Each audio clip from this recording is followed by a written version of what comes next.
Hello, welcome to video 6 in the series that explains how I use external controllers via Axis and Ohs to control my Microsoft Flight Simulator.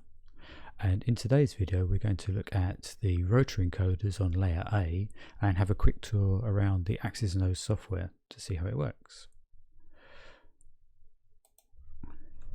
So at the last video I showed you how I had laid out the various buttons and controllers, and we're just going to concentrate on the 8 rotary controllers at the top, layer A, that control the nav radio, the comms radio, the heading, altitude selector, and the VOR course.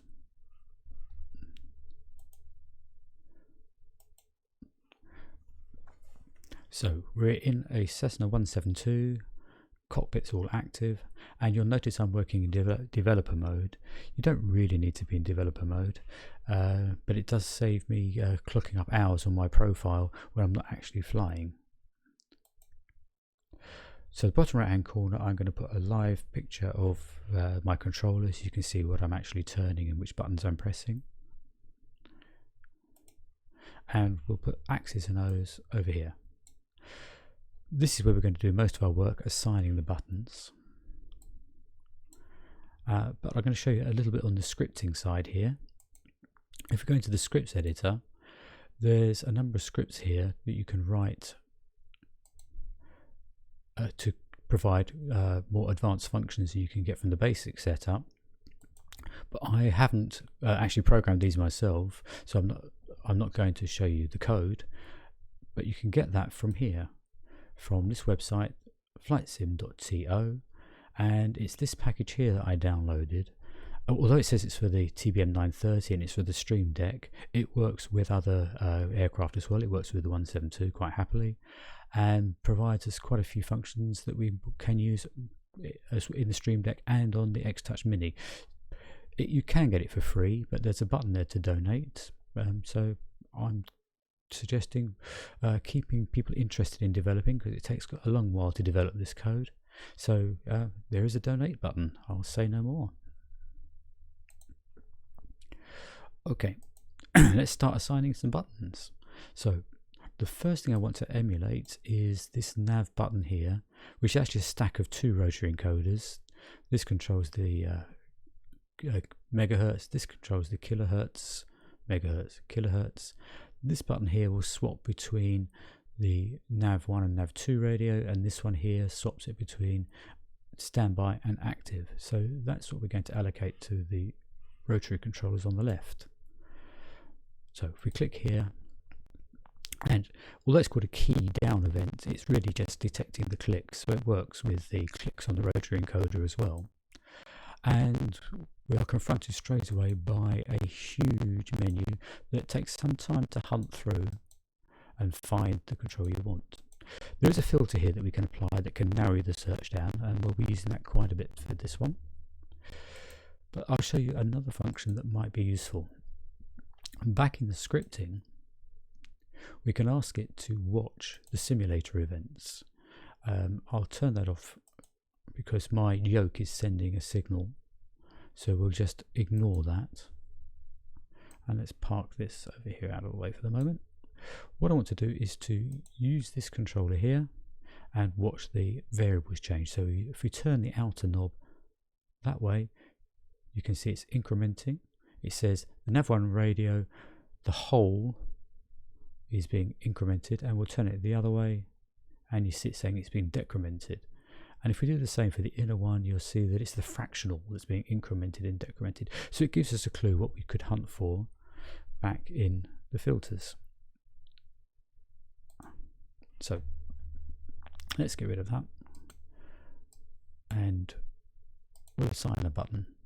So the event, let's filter for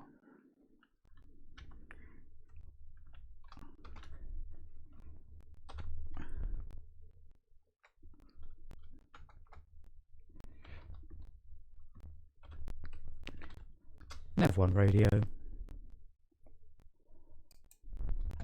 and you can see that we've got the fractional here and the whole here. So we're going to do the whole decrement. So if we install that, and we need to tell it which device and which key we're using, or button or controller, and that's really simple. If we just turn it on once, it's worked out that it's the X-Touch Mini, and here it said it's a click because it knows I've made one click, but it doesn't know whether it's clockwise or anti-clockwise, so it compares. When I turn it the second time, it says, oh, you turned left, and that's okay. We can add that and we'll test that out. So if we move that out of the way, and when we turn this knob here, you should see this number change, the 116, and that's changing. It won't go up because I haven't programmed the opposite function yet. That works, but really we want to look excuse me, at the using the HTML variables. The HTML variables are the more up-to-date version. That's where most new development's happening. So let's reallocate this, and we're going to change the filter. So we're going to apply a new filter here. We're looking for the 1000,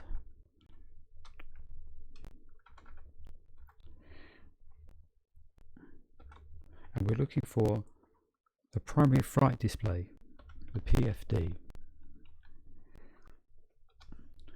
And looking at the HTML variables, and you can see we've got the nav here, and that divides it into the large button and the small button. So let's do the large one decremented. Large one decremented is, remember there was a left turn, so we can save, and that should work. Okay, let's allocate the increment. So let's add that, and we'll narrow the filter down a little bit. So I want the BFD, sorry, and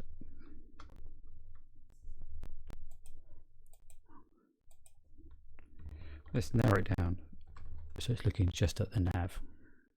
Apply the filter, and that's much easier to work with. So it's the large one, increment, double click, and allocate it.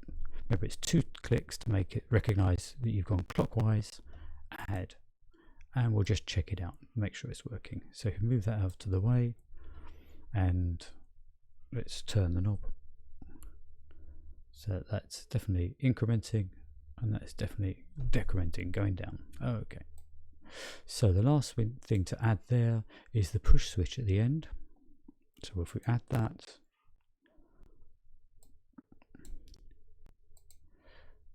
apply the filter, and I want to have the push switch. So we'll press the switch, and you can see it's just a click, add, and then we'll test that out. So we will now press the button, and you see it going between Nav1 and Nav2. So now we're going to concentrate on the inner button, the smaller button. So same process, we'll click, apply our filter,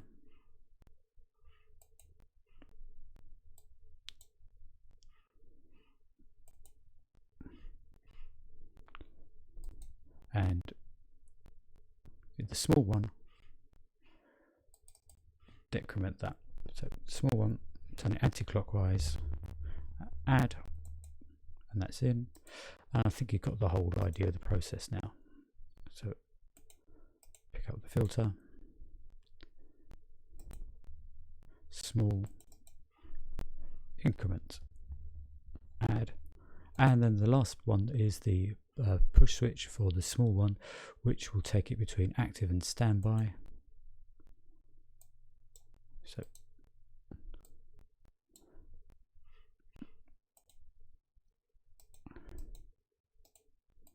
apply the filter, and we'll have the switch, add. If you forget to allocate and you try to move on, it doesn't let you. You do have to press the allocation, add, done. So we'll just test all the functions here. So megahertz up and down, and switch between Nav1, Nav2 and back. Kilohertz up and down, and this one here should change it between active and standby, and that's all working perfectly. So now I'm going to look at the other radio, the comms radio, and it's almost exactly the same procedure. So let's see how quickly we can do that.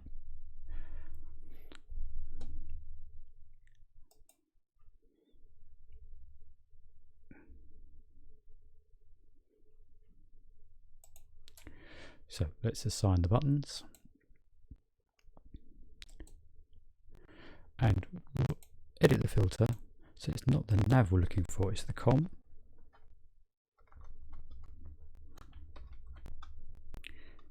And apply the filter, and it's exactly the same layout. So we'll go large decrement,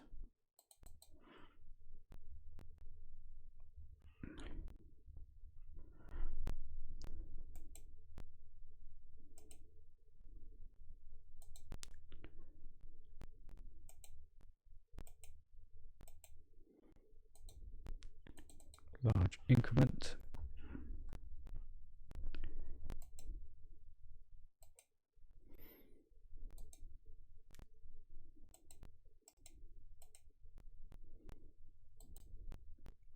push switch, which is this one here,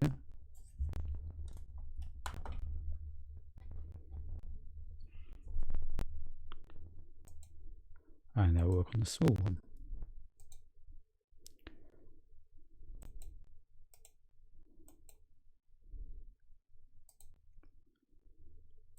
Small decrement,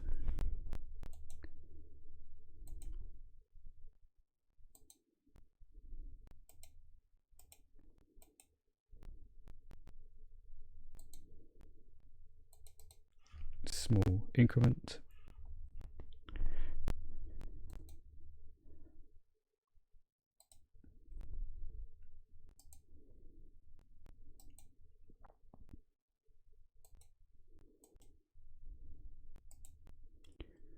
and a switch.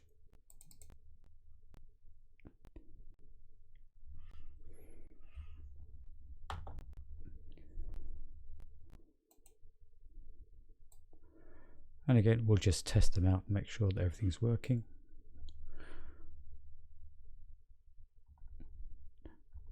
So it's megahertz up and down,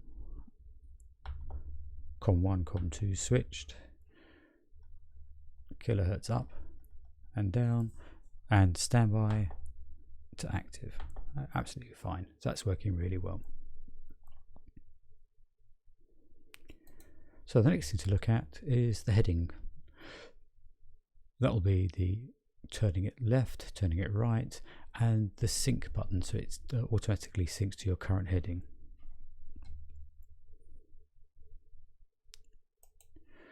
So that's this one here, turning it left, turning it right, and clicking on the end moves this bug incrementally clockwise, anti-clockwise, or straight away to your current heading.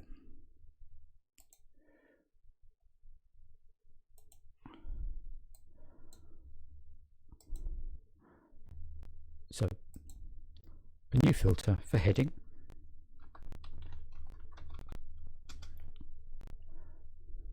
and you can see it's given us a number of places to look.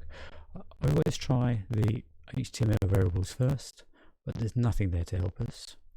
So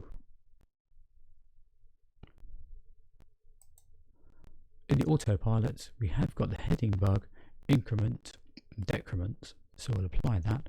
And we can also check in the basics, and there's one function here in a script, and we'll be using that in a while, so we'll have a look at what that does. But for now we will look at the heading bug, increment and decrement.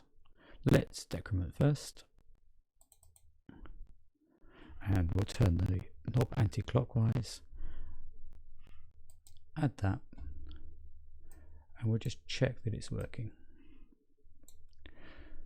So watching the heading bug here, that is definitely going anti-clockwise. Clockwise, not programmed yet, but we'll go and do that now.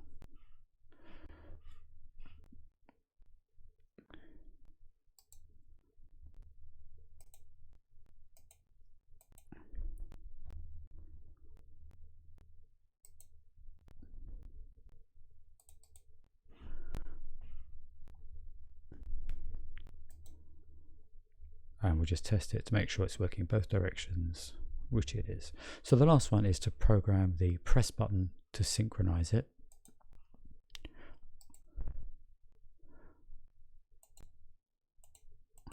And that's where we use this script, that it's going to link these two together.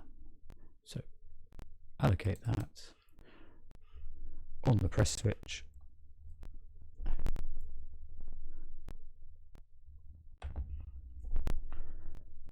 Add, and we'll just test that. We'll press on the end of this one here, and you should see this blue bug fly straight around to here, which it does. That's great. Okay, so what's next? The altitude selector. This button here will do it in 1,000 feet, and this one here will do it in 100 feet. And we use a slightly different technique for this one.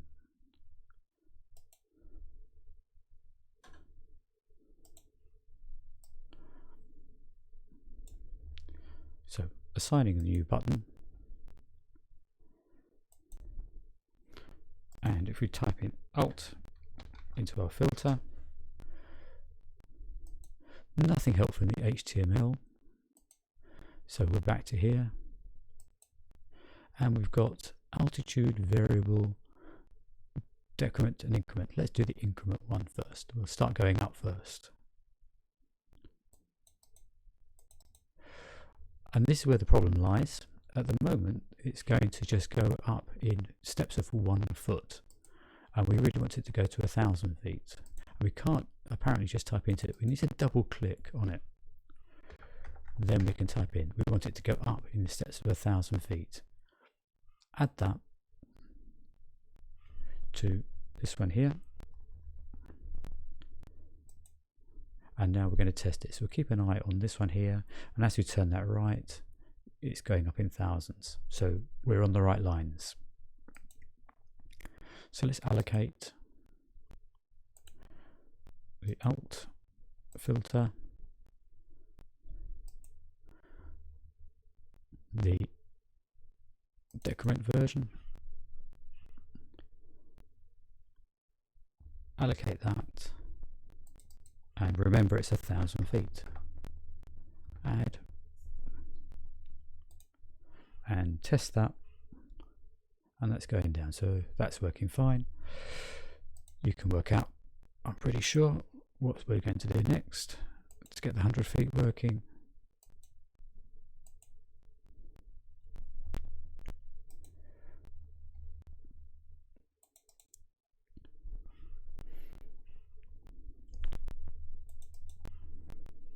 $100.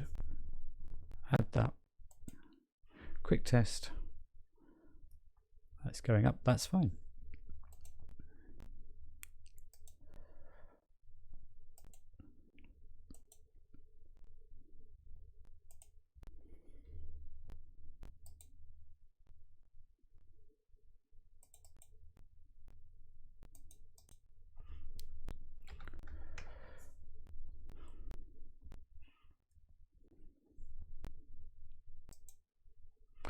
Okay, we'll just check in both directions,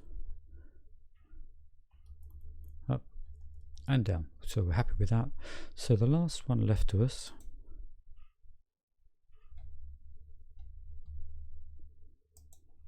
is this one here, the VOR1 course.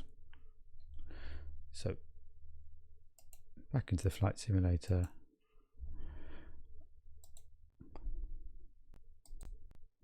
And we'll try another filter here, VOR1, and let's see what we got. Well, no HTML came up for that, so it's got to be here somewhere, and it's the VOR1 increment and decrement. So let's increment first.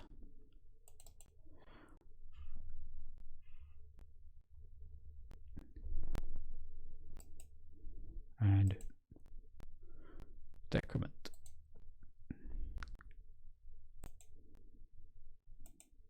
VOR1, apply the filter.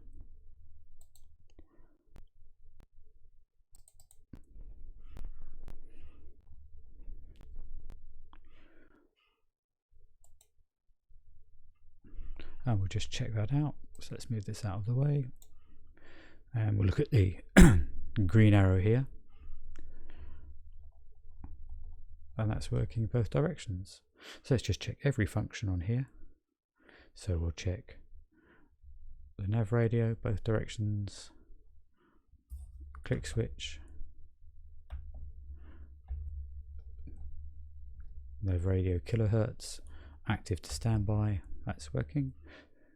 We'll look at the heading bug, that's rotating, and both directions, and synchronizes.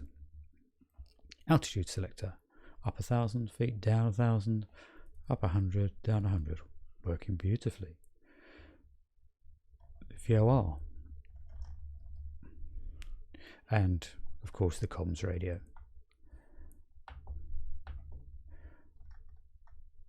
And that's it. Everything here is done. Okay, next video we'll look at allocating some more buttons and controllers. See you again for the next one.